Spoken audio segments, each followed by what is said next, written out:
Hey guys, আমি অমিতাভ আর আপনারা দেখছেন স্পোর্টস লাভার অমিতাভ ইউটিউব চ্যানেল। তো গাইস, আজকের এই ভিডিওতে মোহনবাগান সুপার জায়ান্টের আরও কিছু নতুন নতুন ট্রান্সফার আপডেট নিয়ে আলোচনা করব। তো মার্কিউসের তরফ থেকে একটা টুইট দেখা গেছিল যে মোহনবাগান সুপার জায়ান্ট কিন্তু ভারতীয় কোনো ফুটবলারকে কিন্তু টার্গেট করবে, নতুন কোনো ভারতীয় ফুটবলারকে কিন্তু নিয়ে আসতে চলেছে, আর খুবই বড় একজন ভারতীয় ফুটবলারকে। তো সেটা কোন ভারতীয় ফুটবলারকে আনতে চলছে? তো এই মুহূর্তে আমি তিনজনের নাম বলবো।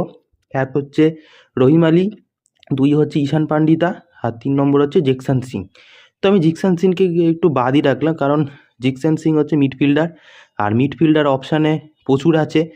অনিরুদ্ধ থাপা আছে, আপুইয়া আছে। তো এবার যদি জিকসনকেও নামায় ভরে যাবে, আর কোনো আমার মনে হয় না কোনো ডোমেস্টিক মিডফিল্ডার দরকার আছে। তো দুজন কিন্তু সবচেয়ে বেশি বড় বড় নাম হয়ে উঠেছে, তাদের আসার প্রবাবিলিটিও কিন্তু অনেক বেশি। এক হচ্ছে রহিম আলী, আর দুই হচ্ছে ঈশান পান্ডিতা। তো এদের দুজনের মধ্যেই কিন্তু কেউ একজন আসতে পারে।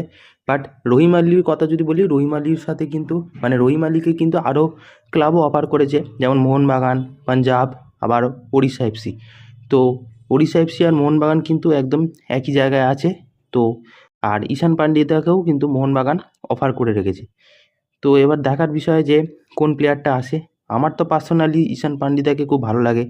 ঈশান পান্ডিতার মতো মতো সেন্টার ফরওয়ার্ড প্লেয়ারটাকে কিন্তু যদি আনে, আমার তো ভালোই লাগবে। কারণ ঈশান পান্ডিতাকে আমি মাঝে মাঝে দেখেছি, সে বেশিরভাগ সময় ওই 80 থেকে 90 মিনিটের মধ্যে নামতো, তখনই একটা অবাক করা গোল দিয়ে ম্যাচকে জিতিয়ে দিত, বা হারা ম্যাচকে ড্র করে দিত। এরকম পাওয়ার আছে। তো দেখা যাক। ঈশান পান্ডিতাকে কিন্তু আমি পার্সোনালি খুব ভালো লাগে। তো যদি ঈশান পান্ডিতা আসে, আমি তো খুবই খুশি হব। আর যদি রহিম আলী আসতেও পারে। তো দেখা যাক তোমাদের কাকে পছন্দ, সেটা যদি তোমরা জানাতে চাও অবশ্যই বলবে। তো এই ছিল আজ যে ছোটোখাটো আপডেট, যে কোন ভারতীয় ফুটবলার মোহনবাগানে আসতে পারে। তো এরকম আরও আপডেট পাওয়ার জন্য অবশ্যই চ্যানেলটাকে সাবস্ক্রাইব করে বেল আইকন অল করে রাখো। তো দেখা হচ্ছে পরের ভিডিওতে।